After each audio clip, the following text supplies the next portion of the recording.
الرحیم۔ آج ہم انشاءاللہ سیدنا حضرت ابراہیم علیہ السلام کی دعاؤں میں سے ایک دعا کا ذکر کریں۔ سیدنا ابراہیم علیہ السلام نے یہ دعا اس وقت مانگی جب آپ ابھی جوانی کی دہلیز پر قدم رکھ رہے تھے۔ قرآن پاک میں یہ جو انبیاء کرام علیہ السلام کے واقعات ہیں، یہ صرف ایک واقعے کی حد تک نہیں ہیں، بلکہ ہماری زندگی میں بہت سارا ان واقعات کے اندر چھپا ہوا ایک درس اور ایک سبق ہوتا ہے۔ یہ حضرت ابراہیم علیہ السلام نے دعا جو مانگی سورۃ الشعراء کے اندر ہے، پارہ نمبر 19 کے اندر اس دعا کا ذکر ہے۔ اور بھی کچھ دعائیں ہیں جو حضرت ابراہیم علیہ السلام نے دعائیں مانگی ہیں، قرآن پاک میں جگہ جگہ ان کا بھی بیان ہے، لیکن آج ہم ایک دعا اور اس دعا کے اندر پھر کئی اور دعائیں بھی ہیں، وہ انشاءاللہ سنیں گے ہم۔ اور جب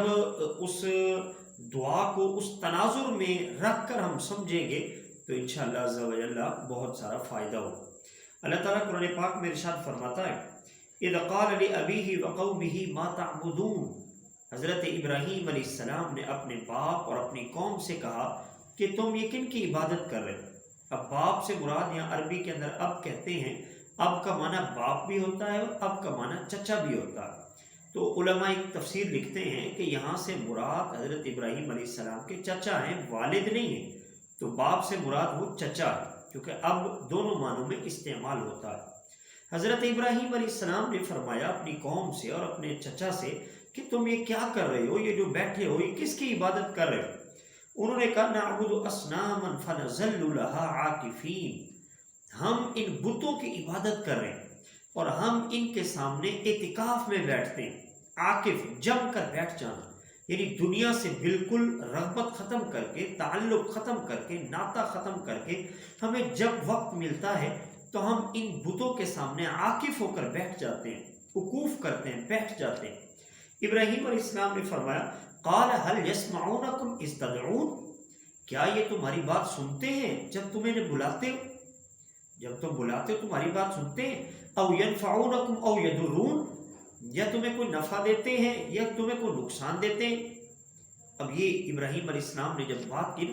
تو آگے سے جو قوم تھی تو انہوں نے اپنے لہجے کو تبدیل کیا اور کہنے لگے بل وجدنا آباءنا كذلك يفعلون، ابھی تم چھوٹے ہو، یہ جو بات کر رہے ہو یہ بہت بڑی بات کر رہے ہو۔ بل وجدنا آباءنا، ہم یہ خود سے نہیں کر رہے، ہم نے اپنے بڑوں کو دیکھا ہے وہ اسی طریقے سے کرتے تھے۔ اب ابراہیم علیہ السلام یہ پہلا مکالمہ، اور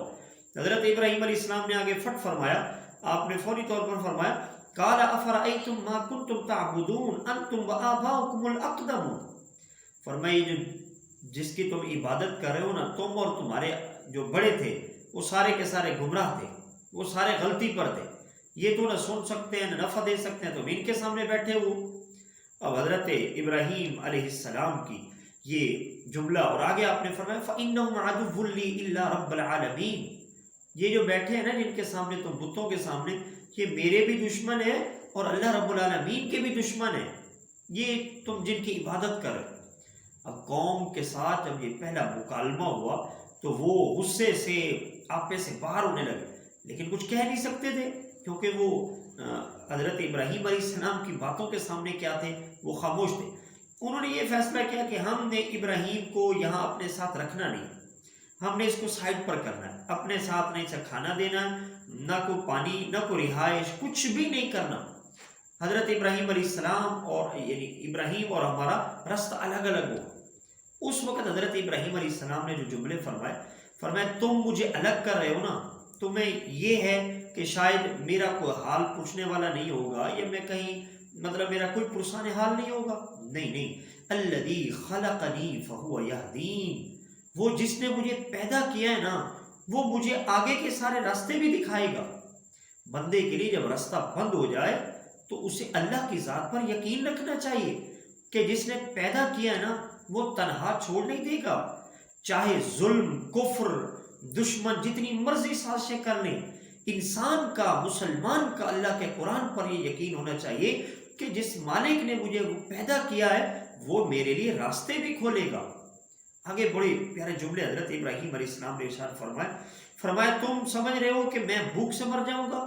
تم لوگ مجھ سے ناطہ تعلق توڑ لو گے تو میں بھوک سے مر جاؤں گا، بیمار ہو جاؤں گا؟ نہیں، والذی هو یطعمنی ویسقین، وہی میرا رب ہے جو مجھے کھلائے گا بھی صحیح اور مجھے پلائے گا بھی صحیح، وَإِذَا مَرِضْتُ فَهُوَ يَشْفِينِ، اور مجھے ایسے نہیں چھوڑ دے گا بلکہ جب میں مریض ہو گیا، اگر میں نے کھانا پینا نہ کھایا اور میں بالفرض مریض ہو گیا، فَهُوَ يَشْفِينِ، وہی میرا رب ہے جو مجھے شفا بھی دے گا، وَالَّذِي يُمِيتُنِي ثُمَّ يُحْيِينِ، اور یہ کوئی میرے ساتھ نہیں ہوگا بلکہ میرے رب کی شان یہ ہے وہ مجھے موت بھی دیتا ہے، موت بھی دے گا، پھر وہ مجھے زندہ بھی کرے گا، موت اور زندگی بھی اللہ کے حق میں، والذی اطمع ان یغفر لی خطیئتی یوم الدین، اور میں امید کرتا ہوں کہ میرا رب میری سب خطاؤں کو معاف فرما دے گا قیامت کے دن۔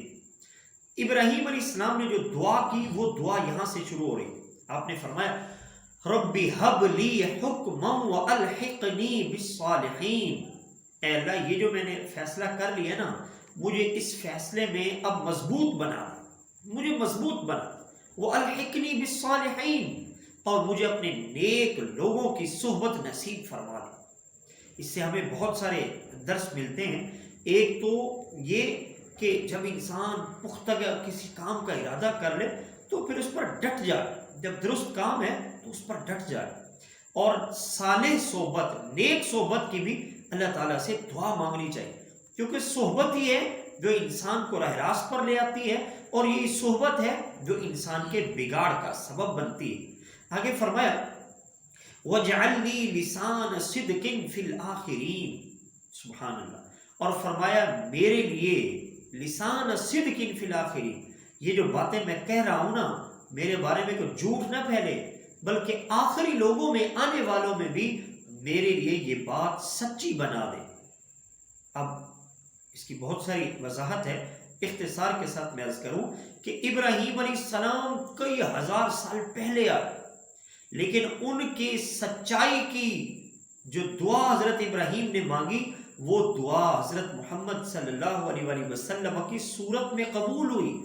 قرآن کی صورت میں قبول ہوئی، کہ قرآن جگہ جگہ حضرت ابراہیم علیہ السلام کی صداقت کی گواہیاں دے رہا ہے۔ وَجْعَلْنِي مِن وَرَثَةِ جَنَّةِ النَّعِيمِ، اور فرمایا یا اللہ مجھے جنت کی نعمتوں کا وارث بنا، کیونکہ جنت حضرت آدم علیہ السلام اب وہاں تشریف لائے تو جنت کے در حقیقت جو تیار کی گئی وہ بابا آدم علیہ السلام کے لیے، تو چونکہ جد الانبیاء بھی ہیں اور ابو البشر بھی ہیں، تو یہ حضرت ابراہیم علیہ السلام دعا کر رہے ہیں وَجْعَلْنِي مِن وَرَثَةِ جَنَّةِ النَّعِيمِ، کہ جو میرے باپ کی وراثت ہے جنت کے اندر نعمتیں جو ہیں، یا اللہ مجھے بھی اس کے وراثت میں سے حصہ عطا فرما۔ وَاغْفِرْ لِأَبِي إِنَّهُ كَانَ مِنَ الضَّالِّينَ، اور یا اللہ میرے باپ کو بخش دے، میرے چچا کو بخش، إِنَّهُ كَانَ مِنَ الضَّالِّينَ، یہاں یوں نہیں فرمایا کہ وہ گمراہ ہے، نہیں، بلکہ فرمایا گمراہوں میں سے تھا۔ یہاں سے ہمیں یہ درس بھی ملتا ہے، ہم کسی کے بارے میں ایک ذہن بنا لیتے ہیں کہ فلاں خراب ہے، چاہے جتنا وقت مرضی گزر جائے، ہم اپنا ذہن تبدیل نہیں کرتے، جبکہ اللہ تعالیٰ کی مشیت کا کوئی پتہ نہیں ہے۔ تو ابراہیم علیہ السلام دعا مانگ رہے ہیں إِنَّهُ كَانَ مِنَ الضَّالِّينَ، وہ پہلے گمراہوں میں سے تھا، ممکن ہے کہ اب راہ راست کے لیے اس کا دل تیار ہو، تو یا اللہ اس کو بھی راہ راست عطا فرما۔ اللہ تعالیٰ ایسے مواقع کہ جب کوئی حالات نہ ہو، کوئی پریشانیاں گھیرا کیے ہوں، تو ابراہیم علیہ السلام کی یہ دعا اور یہ یقین کہ میرا رب کھلائے گا، میرا رب پلائے گا، میرا رب ہے جو مجھے شفا دے گا، میرا رب ہے جس کے ہاتھ میں موت ہے اور جس کے ہاتھ میں زندگی ہے، اور اپنے لیے نیک صالح صحبت کی دعا مانگنی چاہیے۔ اللہ تعالیٰ عمل کی توفیق عطا فرمائے۔